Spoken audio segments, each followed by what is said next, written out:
आइए मित्रों, आप इस वीडियो में देखेंगे और सुनेंगे पदा एकादशी का महात्मा। युधिष्ठिर ने पूछा, केशव, कृपया यह बताइए कि भाद्रपद मास के शुक्ल पक्ष में जो एकादशी होती है उसका क्या नाम है, उसके देवता कौन हैं और कैसी विधि है।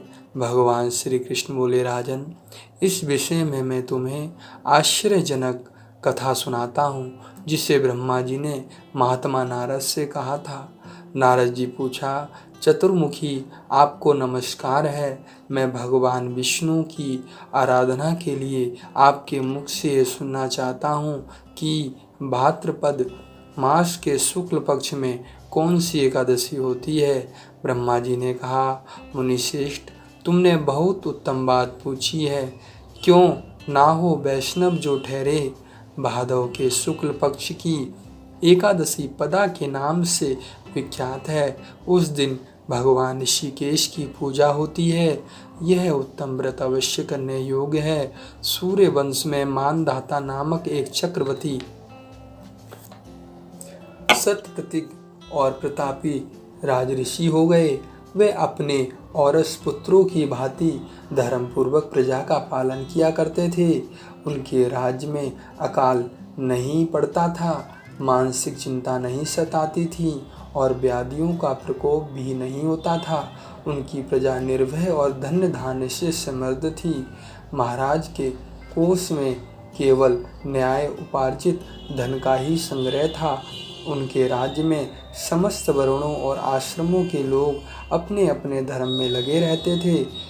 मानधाता के राज्य की भूमि कामधेनु के समान फल देने वाली थी। उनके राज्यकाल में प्रजा को बहुत सुख प्राप्त होता था। एक समय किसी कर्म का फल भोग प्राप्त होने पर राजा के राज्य में 3 वर्षों तक वर्षा नहीं हुई। इससे उनकी प्रजा भूख से पीड़ित हो नष्ट होने लगी। तब संपूर्ण प्रजा ने महाराज के पास आकर उस प्रकार कहा। प्रजा बोली, राजन, आपको प्रजा की बात सुननी चाहिए। पुराणों में मनीषी पुरुषों ने जल को नार कहा है। वह नार ही भगवान का अयन निवास स्थान है, इसलिए वे नारायण कहलाते हैं। नारायण स्वरूप भगवान विष्णु सर्वत्र व्यापक रूप में विराजमान हैं। वे ही मेघ स्वरूप होकर वर्षा करते हैं। वर्षा से अन्न पैदा होता है और अन्न से प्रजा जीवन धारण करती है। राजन, इस समय अन्न के बिना प्रजा का नाश हो रहा है। अतः ऐसा कोई उपाय कीजिए जिससे हमारे योगक्षेम का निर्वहन हो। राजा ने कहा, आप लोगों का कथन सत्य है, क्योंकि अन्न को ब्रह्म कहा गया है। अन्न से प्राणी उत्पन्न होते हैं और अन्न से ही जगत जीवन धारण करता है। लोक में बहुधा ऐसा सुना जाता है तथा पुराणों में भी बहुत विस्तार के साथ ऐसा वर्णन है कि राजाओं के अत्याचार से प्रजा को पीड़ा होती है। किंतु जब मैं बुद्धि से विचार करता हूँ तो मुझे अपना किया हुआ कोई अपराध नहीं दिखाई देता। फिर भी मैं प्रजा का हित करने के लिए ही पूर्ण प्रयत्न करूँगा। ऐसा निश्चय करके राजा मानधाता इन्हें गिने व्यक्तियों के साथ ले गया।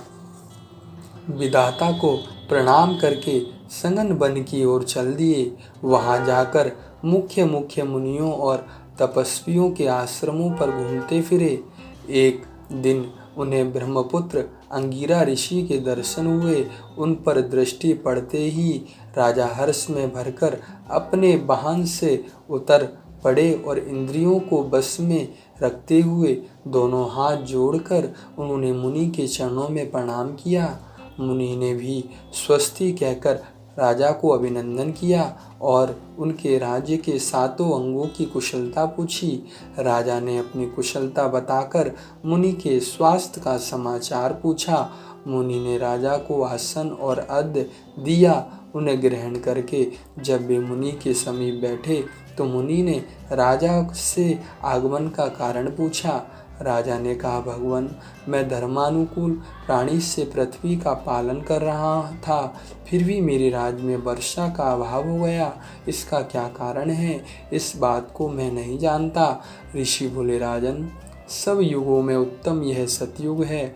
इसमें सब लोग परमात्मा के चिंतन में लगे रहते हैं तथा इस समय धर्म अपने चारों चरणों से युक्त होता है। इस युग में केवल ब्राह्मण ही तपस्वी होते हैं, दूसरे लोग नहीं। किंतु महाराज, तुम्हारे राज्य में एक शूद्र तपस्या करता है, इसी कारण मेघ पानी नहीं बरसाते।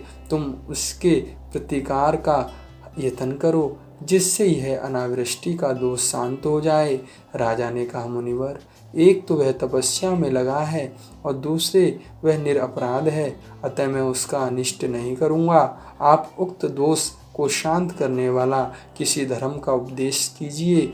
ऋषि बोले, राजन, यदि ऐसी बात है तो एकादशी का व्रत करो। भाद्रपद मास के शुक्ल पक्ष में जो पदा नाम से विख्यात एकादशी होती है, उसके व्रत के प्रभाव से निश्चय ही उत्तम वृष्टि होगी।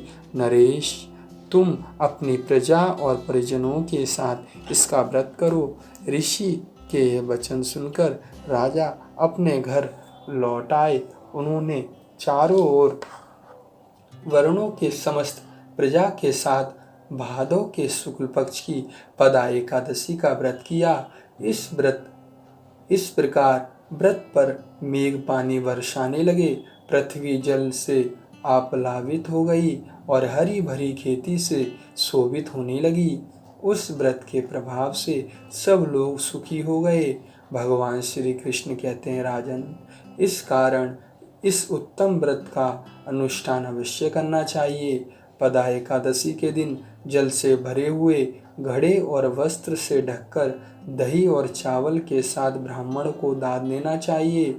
साथ ही छाता और जूता भी देना चाहिए। दान करते समय निम्न अंकित मंत्र का उच्चारण करना चाहिए। नमो नमस्ते गोविंद बुद्ध श्रवण संगयम अगो अज्ञ संशयम कृत्वा सर्वशोक प्रदो भव भुक्ति मुक्ति प्रदास्य चैव लोकानां सुखदायक। बुधवार और श्रवण नक्षत्र के योग से युक्त द्वादशी के दिन बुद्ध श्रवण नामक धारण करने वाले भगवान गोविंद आपको नमस्कार है, नमस्कार है। मेरी पाप राशि का नाश करके आप मुझ पर सब प्रकार से सुख प्रदान करें।